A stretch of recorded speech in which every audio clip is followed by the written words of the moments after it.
पटना में आर्थिक अपराध इकाई ने मादक पदार्थ की बरामदगी से जुड़े मामले में धोखाधड़ी करने और झूठा साक्ष्य गढ़ने के आरोप में बड़ी कार्रवाई की है। पूर्वी चंपारण की सुगौली के तत्कालीन जीआरपी और आरपीएफ थानेदार सीओ समेत 9 लोक सेवकों के विरुद्ध प्राथमिकी दर्ज की गई है। यह प्राथमिकी पुलिस मुख्यालय के आदेश पर गठित त्रिस्तरीय जांच समिति और एडीजे रेलवे की रिपोर्ट में की गई है।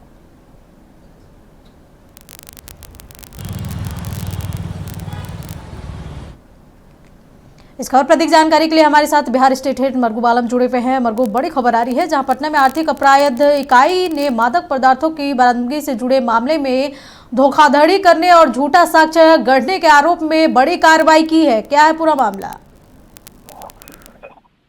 अंजना, आपने सुना चरस की बरामदगी हुई जी। बरामदगी हुई, एफआईआर दर्ज हुआ, मजिस्ट्रेट के सामने में सब कुछ हुआ, सभी लोगों का सिग्नेचर हुआ। और जब उस पैकेट को जब न्यायालय में खोला गया तो वहां ईंटा निकल गया। अब आप समझिए ये कितनी बड़ी लापरवाही नहीं है। ये सीधे तौर पर ये 420 और 20 का मामला सामने आया।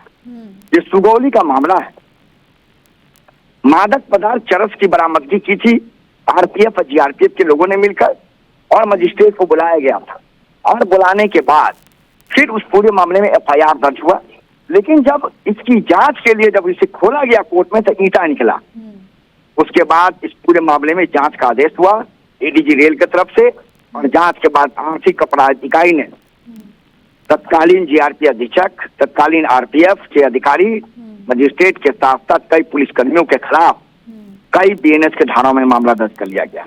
इन सभी की गिरफ्तारी तय मानी है, क्योंकि एक तो मादक पदार्थ का मामला है, दूसरा 420 का मामला है, तीसरा सरकार को धोखा देने का मामला है, और चौथा न्यायालय को धोखा देने का मामला। अब इन लोगों से पूछताछ में ये खुलासा होगा कि इन लोगों ने किया तो क्या किया, चरस कहाँ गया, कहाँ बेचा, किसे बेचा, किस तरीके से पूरा मामला हुआ, या किसी को धोखा देने की कोशिश की गई। फिलहाल इन सभी के खिलाफ मामला दर्ज कर लिया गया है बीएनएस के धाराओं में। अब इस पूरे मामले में आर्थिक अपराध दिखाई की टीम इन सभी लोगों के यहाँ जाएगी, पूछताछ करेगी।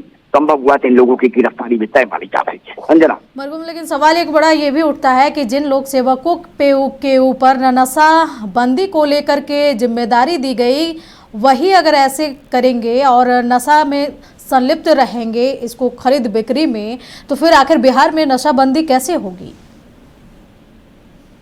अंजना, देखिए, ये नशाबंदी ये संलिप्त रहने का मामला है, बेच देने का मामला है, ये तो बात की बात है। लेकिन अब आप समझिए कि थोड़ा इस पूरे खबर को सुनने के बाद आपको आश्चर्य ये लगा होगा कि बरामदगी हुई, बरामदगी में मजिस्ट्रेट के सामने मजिस्ट्रेट का सिग्नेचर हो, और वो ईंटा निकला, तो वो ही मामला हो सकता।